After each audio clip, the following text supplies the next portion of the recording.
По тема на денот, ова е нашата тема, новиот закон кој го промовираше Министерството за здравство, со кој треба да се ограничи или да се забрани пушењето. Мој гостин Никола Грбчевски, државен советник во Министерството за здравство. Добро вечер и добре дојдовте. Добро најдов.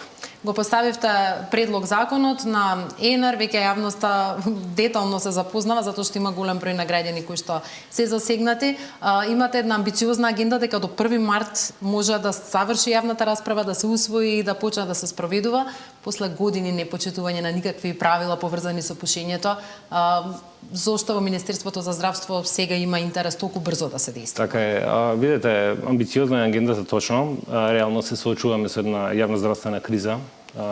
Стапката на пушење во Македонија е една од највисоките во Европа. Практично секој втор возрастен граѓанин пуши. Трендот кај младите е навистина загрижувачки во моментот.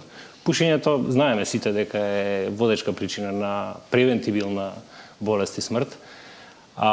Реално, Министерството за здравство превзема одговорност и чувствува потреба да интервенира, да ги заштити младите, да го заштити населението и да ги заштити работниците и непушачите од пасивното пушење. Така да овој закон не е дизајниран да биде казнувачки, туку е дизајниран да биде превенирачки. Сепак најчесто казните се тие кои го даваат реалниот ефект или одвраќачкиот момент кај граѓаните кога носат одлука дали некаде ќе запалат или нема да запалат цигара. Важиме за пушачка нација, титула која не ја носиме со гордост.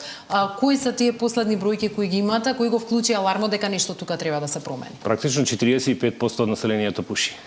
Значителен дел од младите веќе пушат, затоа што веќе и новите никотински производи кои што за жал се уште не се регулирани и наша цел со новиот закон е да ги регулираме и да ги опфатиме во сите забрани кои што важат за класичните цигари до сега, да важат и за новите производи. Така да сакаме да го намалиме опфатот односно пристапот на младите генерации до овие производи и од друга страна да ги спречиме сите агресивни начини на промоција, спонзорирање и изложување, визуелно изложување на овие производи пред младите генерации. Фокусот не се младите, фокусот не се децата. Сакаме да ги спречиме да почнат да конзумираат вакви производи. Можев да видам дел од препораките на Светската здравствена организација дека горе-долу тие се пресликани во ова законско решение, но следевте ли некој конкретен пример кога го подготвувавте овој закон? Апсолутно. Значи, законот е правен согласно европски стандарди и препораките од Светската здравствена организација во целост се усогласени во овој нов закон на рамковната конвенција за контрола на тутунот, кој што практично представува златен стандард во контролата на тутунот, се земени во предвид, така да се работи за да е многу квалитетен закон, за да е многу детален закон. Практично и самиот факт дека е детален законот може би дава перцепција дека е рестриктивен, но апсолутно не е точно. Туку е фактот дека е детален и е направен детален за да биде многу поефикасно спроведувањето и контролата на самиот закон, затоа што ги научивме лекциите од претходните закони, односно тешкотиите во имплементацијата и контролата и спроведувањето, токму ради тоа што законот не беше добро, претходниот закон не беше доволно добро формулиран, но доволно добро детален за да можат инспекцијските служби, па и оние кои што треба да го почитуваат законот да можат да го направат така како што и вие, министерот, велите не е рестриктивен, но прилично е рестриктивен. Пушењето е практично забрането секаде, дури и на јавни простори. Зошто велите не е рестриктивен? Не би се согласил дека е рестриктивен, искрено би се согласил дека е детален и модерен, дека е закон по сите европски стандарди. Реално логиката за забрана на пушење во јавни и работни простори произлегува од фактот дека сакаме да ги заштитиме сите граѓани кои што се непушачи, а се изложени на чадот кој што го создаваат оние кои што пушат. Реално наша обврска е да го заштитиме здравието, затоа што сме свесни и науката го докажа тоа дека пасивното пушење е сериозен ризик по здравието на граѓаните. Од кој аргумент се водевте кога забранивте, например, и на отворено да се конзумираат никотински тутунски производи? Од аргументот и од логиката дека практично треба да забраниме да ги изложуваме, односно да бидат изложени граѓаните секаде каде што се концентрираат, па макар и на отворен простор, секаде каде што ќе можат да бидат изложени на чад поради некој што пуши во нивна близина. Тоа се автобуските станици, како што видовте, влезовите на јавните установи и ред други јавни места каде што се концентрира народ.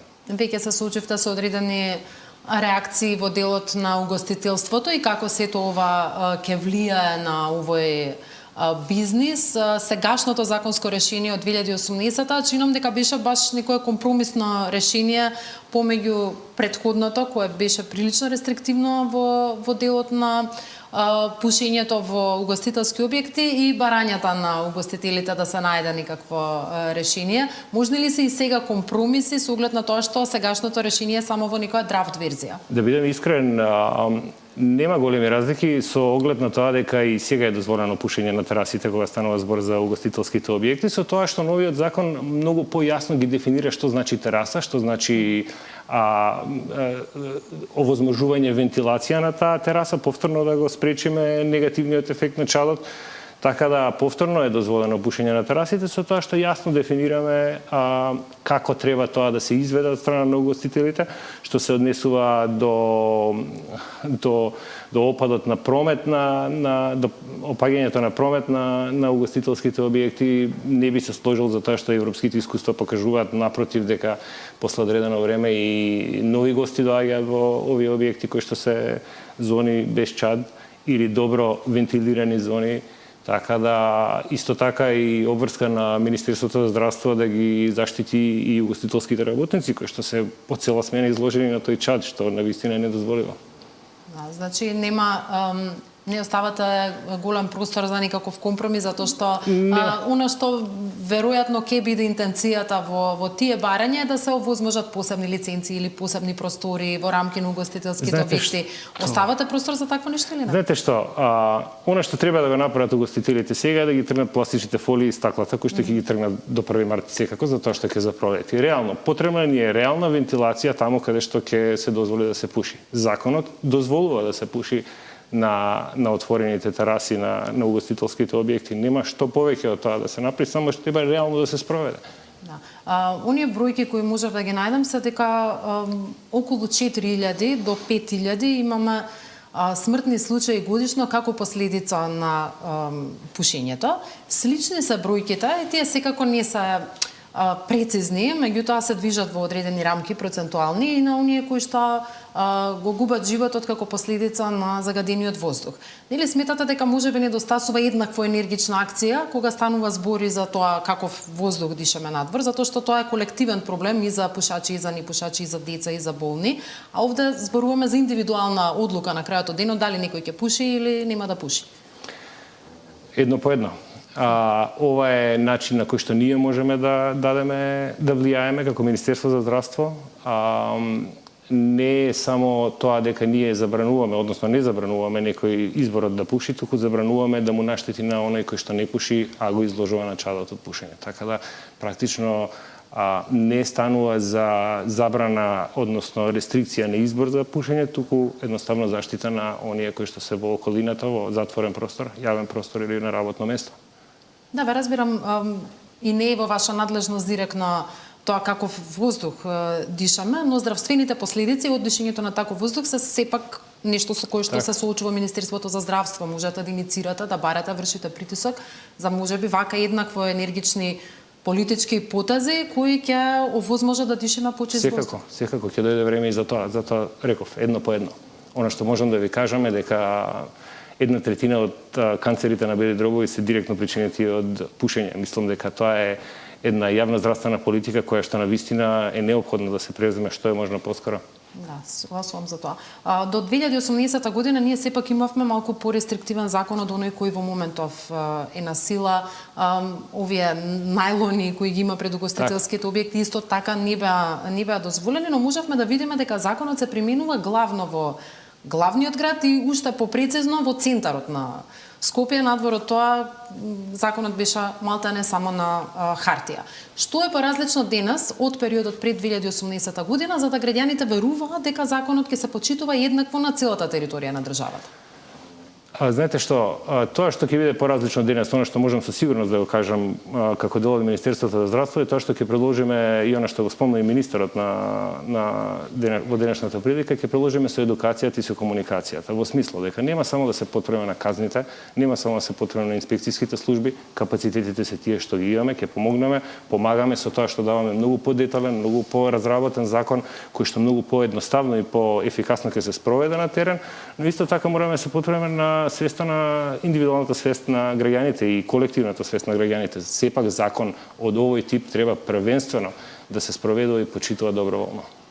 На кој рок очекувате некакви ефекти од ваков еден Во контекст на намалување, односно подобрување на здравствената состојба? И на состојба? на здравствениот систем Знаете и што? намалување на смртност. Секој млад човек што ќе успееме да спречиме да почне да пуши е победа за нас. Тоа не е поврзано со рок, но очекуваме да се намали и стапката на пушење. Може би ќе земе малку повеќе време, очекуваме да се намалат стапките на хроничните болести, особено карциномите на бели дробови и значителен дел од кардиоваскуларните. Сепак е докажано во пракса, искуствата од останатите земји го покажуваат тоа. Може би, уште еднаш ќе кажам, време ќе земе, но битно е да почнеме што е можно поскоро. Никола Грбчевски, во тема на денот, ви благодарам за вечерашното гостување. Благодарам на вас.